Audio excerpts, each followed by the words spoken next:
We are at CRASSH, the Center for Research in the Arts, Social Sciences and Humanities. We have a wonderfully interesting international group of China scholars to talk about this wonderful topic, China in a global World War II. And this is about China and its role in the Second World War, but also, and I think just as importantly, about the Second World War in China. And I think both subjects are in many ways still very fresh. We've begun to know what kinds of fighting really happened in China. Beyond that, we are still very unclear about what that might mean to different people in different places at different positions in society, the state. And we're also very unclear precisely how China's participation in a global Second World War will force us to rethink the nature of the Second World War. So, Wen-Hsin, after we've been talking about this now for a week and a half, we've been going to museums and we've been reading primary sources, what are sort of your first standout moments? Well, I think that after a first week of discussion, it becomes clear or increasingly clear to all of us participants that this war was of transformative impact on the making of modern China. And it also became very clear to us that we need to do a lot more work to figure out how China taking part in this war had been a part of a global alliance as well as conversation about that experience of war in the middle of the 20th century. So there is a striking lack of symmetry when it comes to China and war. Namely, a war on a global scale had exerted tremendous impact in the Chinese context. And then, conversely, China's participation in that globalizing war, that is far less well understood or appreciated, right? So it's a disparity that strikes me. And I think one way in which that was brought out, which you mentioned as we went through the museum, was that the exhibition space dedicated to China, despite the fact we all recognize China was actually hugely important, is almost non-existent. Exactly. And the curators are clearly very aware of this, but are not yet, they don't have the tools really, the things they need to make that clearer to the audience. So there's a struggle going on. And I thought that was very interesting to see how the kinds of questions we talk about resonate outside the universities and in the kinds of things that people want the broader audiences to understand about the Second World War. Right.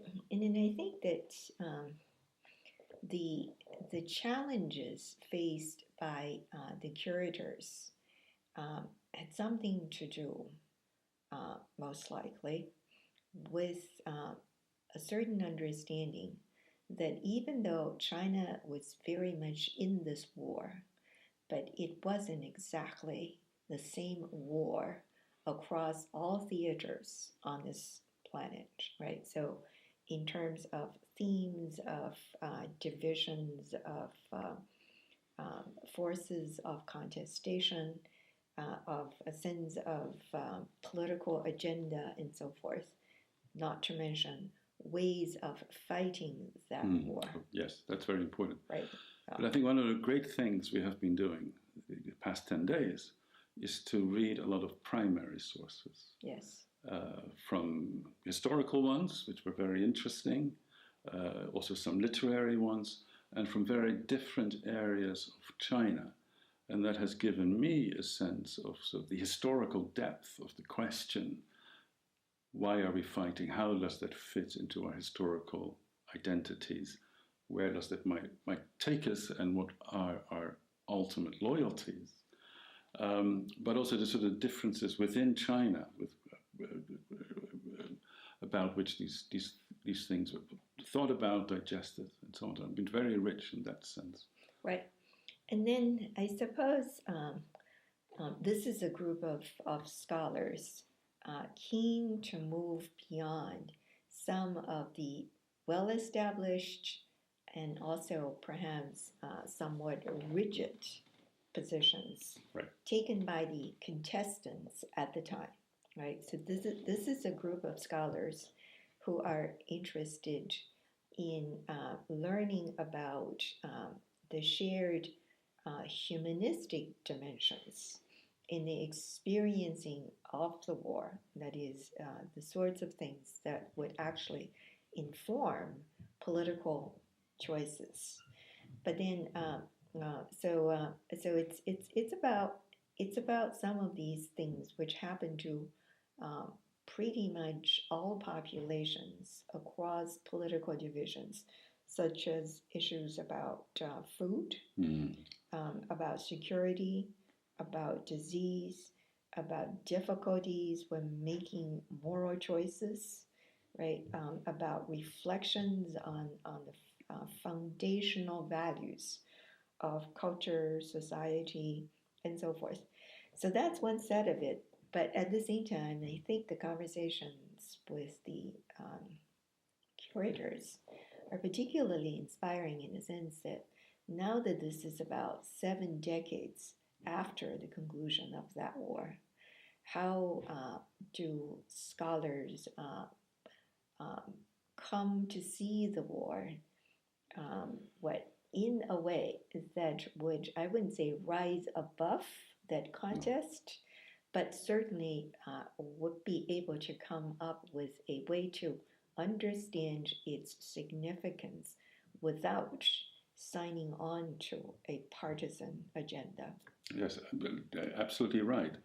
I think one of the things that is coming clear to me as we go through these discussions is that, yes, there were a set of issues and debates to be had in the immediate aftermath of the war, a set of debates that no doubt influenced the way that our own teachers would write about this. But we're beginning to get becoming clear about the kinds of issues that are important for us today as we think through this very traumatic and destructive experience. And I think there are a very different set of questions, and that itself is very interesting. And I think one way sort of to bring it up to the present, maybe I can phrase it as a question to you. Is the current way that Chinese and Japanese leaderships talk about these issues the right way to open up this space that I think we're opening up for a broader discussion about the meaning of the Second World War and China's role in it that might resonate with audiences in Europe, UK, the US, wherever else? Well, that is a difficult question, but the intensity with which East Asian political leaders, as well as intellectuals, actually, our colleagues, talk about this experience, it's yet another way of their saying to us that those war memories matter. They are not things of the bygone, right? So that in some ways for us enhances our sense of the necessity to, or the usefulness to raise some very basic questions, namely, what was that war like? What did it mean to the people then? And then how might we recapture that experience?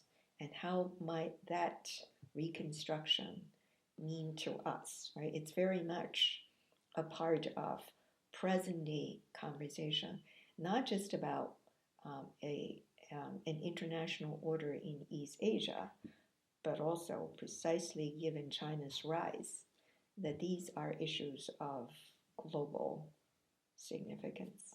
Yes, these are ultimately issues about what does it mean to be human, not just in China, but also in Europe. And so I think, as you said, through issues about memories of hunger and food and clothing and warmth, that just resonates very easily with everybody. It does. But then, so the Chinese way of experiencing it then, right? The Chinese way of remembering such experiences now, and then also of making relevant that set of experience, it certainly would have an orienting impact on China's policymakers, for instance. Well, I think one of the things we discovered too, which I thought was very interesting and important, is that intellectuals, journalists, writers, professors, and so on at the time were actually very cosmopolitan in their outlook. They read everything from Soviet to German to French to English to American literature. And so that is the world through which they began. And also lots of Chinese history and Chinese poetry. And so this sort of almost this archaeology of these consciousnesses, of these minds, I think is a very interesting exercise. It was a tale of true cities, a time of extreme difficulty, of extreme darkness, but at the same time, a time of a lot of intellectual creativity, individual resources, and penetrating reflections on issues of culture, civilization, history, about the significance of being human, right? Humanity in the modern world. So, I mean, it would be a loss. It would be a wasted opportunity if we overlook the complexity of that time and simply to allow ourselves to sign on to easy descriptions. Couldn't have said it better. So we've got our agenda set out for ourselves. This is rather more than 2 minutes. But, as well as our fellow students. So thank you to CRASSH, the Center for Research in the Arts, Social Sciences and Humanities, for hosting and supporting this conference and providing the logistics, and also to the International Consortium for Humanities Centers, and especially the Jiang Jingguo Foundation for supporting our work. And on behalf of my university, which is the University of California at Berkeley, I would like to join Professor Vanderben in expressing our gratitude to the funders and the supporters, all the supporters.